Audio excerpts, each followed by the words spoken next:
Assalamualaikum warahmatullahi wabarakatuh. Perkenalkan, nama saya Desi Alfarida, NPM 18009. Nah, saya membuat video ini yaitu untuk memenuhi salah satu tugas dari mata kuliah, yaitu tugas praktikum bioteknologi, di mana praktikum bioteknologi asistennya yaitu Kak Dwi Permatasari SPD MPD, di mana tugasnya yaitu membuat video mengenai materi pembuatan mold, yogurt, dan pembuatan tape dari singkong. Sesuai tugas yang diinstruksikan oleh asisten dosen saya, yaitu membuat mold dari bahannya yaitu dari ubi, dengan perlakuannya dengan tanaman cabai. Alat yang digunakan untuk pembuatan mold dari ubi ada wadah, nampan, atau bisa juga dengan menggunakan kotak penyimpanan, sarung tangan, plastik, sendok untuk pengaduk.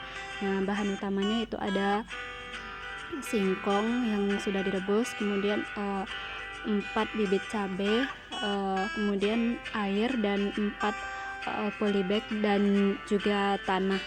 Adapun langkah-langkah pembuatan mold dari ubi, yang pertama yaitu singkong yang sudah disediakan, sudah dipotong, kemudian dicuci, lalu direbus, masukkan ke dalam panci. Nah, rebus sampai matang, kemudian setelah matang didinginkan. Lalu setelah ubinya dingin, tempatkan di wadah, lalu tutup rapat-rapat.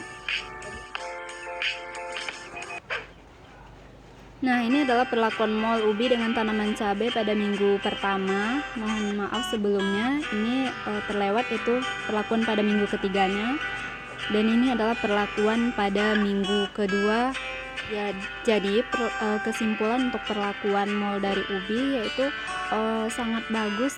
Dengan menggunakan perlakuan ubi ini bisa lebih bagus tanaman cabenya, karena selain memacu pertumbuhan sangat cepat, kemudian perbedaan daun juga terlihat, di mana daun yang diberi perlakuan mold dari ubi lebih hijau, lebih pekat dibandingkan tanpa perlakuan. Selanjutnya yaitu pembuatan yogurt dari buah-buahan, di mana alat dan bahannya ada panci, termometer, pengaduk, wadah, kompor, dan bahannya ada bibit bakteri Lactobacillus bulgaricus atau yogurt plant, Yakult, kemudian susu, dan aneka buah-buahan. Nah, ini adalah tahapan atau langkah-langkah dalam pembuatan yogurt.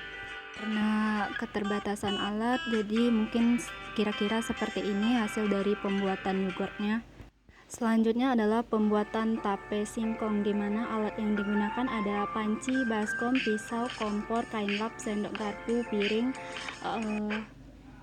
dan lain-lain. Kemudian bahan yang utamanya yaitu tentunya ada singkong, kemudian daun pisang, ragi, dan air.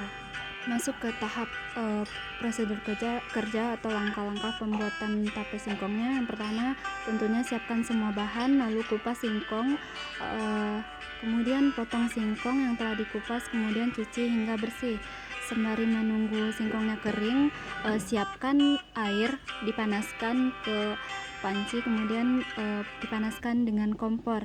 Kemudian setelah mendidih, masukkan singkong ke dalam panci yang berisi air yang sudah dipanaskan, kemudian rebus hingga matang atau sampai 3/4 matangnya. Nah, kira-kira ketika daging singkong sudah bisa ditusuk dengan garpu, kemudian angkat singkongnya, kemudian tempatkan di suatu wadah dan dinginkan. Setelah singkongnya dingin, kemudian siapkan wadah untuk pemberian ragi pada singkongnya. Setelah benar-benar dingin, singkongnya dimasukkan ke dalam wadah, kemudian taburi ragi. Kemudian setelah diberi ragi dan diratakan semuanya, ditutup dengan daun pisang. Nah, harus tertutup rapat agar mendapatkan hasil yang bagus. Nah, setelah ditutup dengan daun pisang, diamkan selama 2-3 hari hingga sudah terasa lunak dan manis. Itulah tugas video praktikum bioteknologi saya. Salah dan kurangnya saya mohon maaf. Wabillahi taufiq wal hidayah. Wassalamualaikum warahmatullahi wabarakatuh. Terima kasih.